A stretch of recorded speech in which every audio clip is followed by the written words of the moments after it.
selaku mahasiswa STI Al-Azhar ingin membuat video pembelajaran tentang mata kuliah psikologi sebagai tugas ujian akhir semester yang membahas tentang teori motivasi.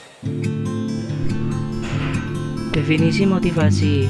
Motivasi adalah gejala psikologis dalam bentuk dorongan yang timbul pada diri seseorang secara sadar untuk melakukan suatu tindakan dengan tujuan tertentu.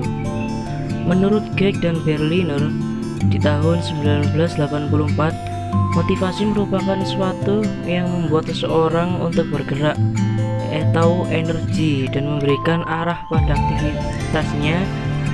Beliau menjelaskan bahwa energi and directs and the center of the concept of motivation. Energi dan arah merupakan inti center dari konsep motivasi.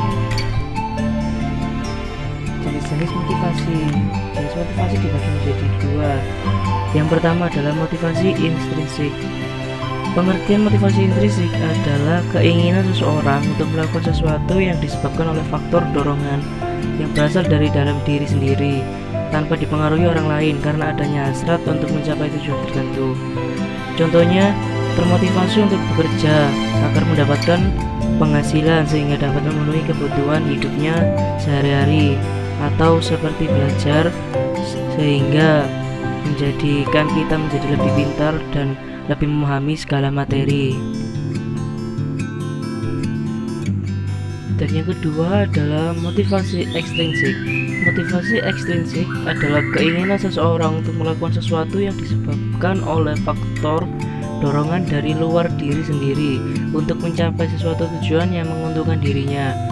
Contoh, termotivasi untuk bekerja lebih giat karena adanya peluang yang diberikan oleh perusahaan untuk meningkatkan karir kepada pegawai berprestasi. Faktor-faktor motivasi. Yang pertama adalah faktor internal atau intern. Faktor internal adalah faktor motivasi yang berasal dari dalam diri seseorang. Motivasi internal timbul karena adanya keinginan individu untuk memiliki prestasi dan tanggung jawab di dalam hidupnya. Ada beberapa hal yang termasuk dalam faktor internal adalah A. Harga diri dan prestasi, yaitu motivasi di dalam diri seseorang untuk mengembangkan kreativitas dan mengerahkan energi untuk mencapai prestasi yang meningkatkan harga dirinya. B. Kebutuhan. Setiap individu memiliki kebutuhan di dalam hidupnya, sehingga orang tersebut menjadi termotivasi untuk melakukan sesuatu untuk memenuhi kebutuhan hidupnya. C. Harapan, yaitu sesuatu yang ingin dicapai seseorang di masa mendatang yang mempengaruhi sikap dan perasaan subjek orang tersebut. D. Tanggung jawab, yaitu motivasi di dalam diri seseorang agar bekerja dengan baik dan hati-hati untuk menghasilkan sesuatu yang berkualitas. E. Kepuasan kerja, yaitu motivasi dalam diri seseorang karena dapat melakukan sesuatu pekerjaan tertentu.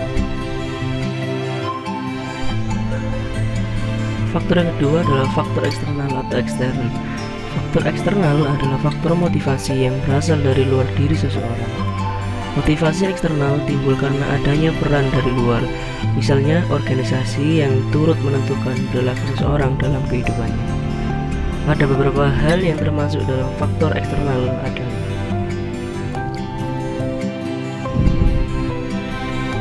A. Jenis dan sifat pekerjaan, yaitu dorongan di dalam diri seseorang untuk bekerja pada jenis dan sifat pekerjaan tertentu. Kondisi ini juga dipengaruhi oleh besar imbalan yang didapatkan pada pekerjaan tersebut. B. Kelompok kerja, yaitu organisasi di mana seseorang bekerja untuk mendapatkan penghasilan bagi kebutuhan hidupnya. C. Kondisi kerja, yaitu keadaan di mana seseorang bekerja sesuai dengan harapannya atau kondusif sehingga dapat bekerja dengan baik. D. Keamanan dan keselamatan kerja, yaitu perlindungan yang diberikan oleh organisasi terhadap jaminan keamanan dan keselamatan seseorang dalam bekerja. E. Hubungan interpersonal, yaitu hubungan antara teman sejawat dengan atasan dan dengan bawahan.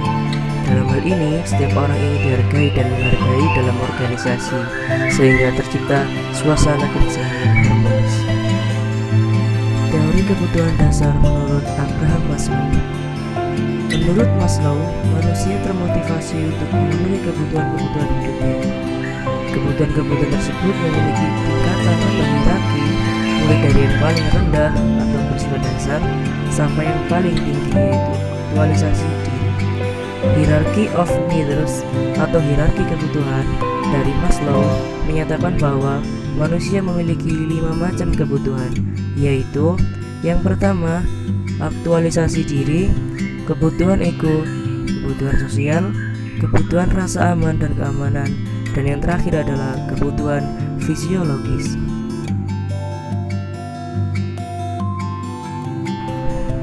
Dinamika motivasi manusia.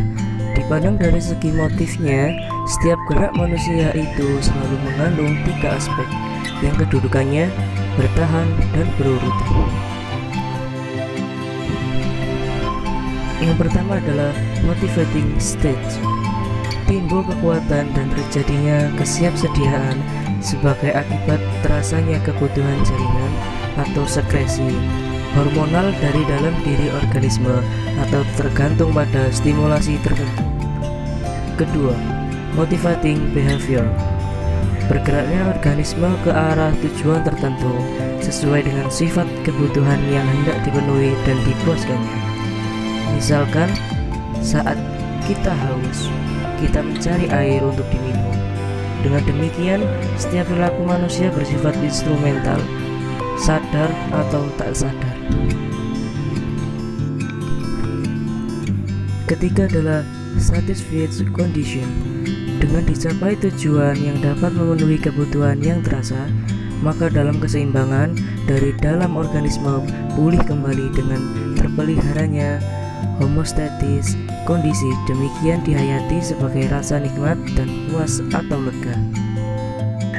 Sekian video pembelajaran yang bisa saya sampaikan. Jika ada salah kata ataupun dalam penyampaiannya, saya minta maaf yang sebesar-besarnya, dan semoga yang apa saya sampaikan tadi dapat menambah wawasan kalian dan juga kita semua. Saya akhiri, wassalamualaikum warahmatullahi wabarakatuh.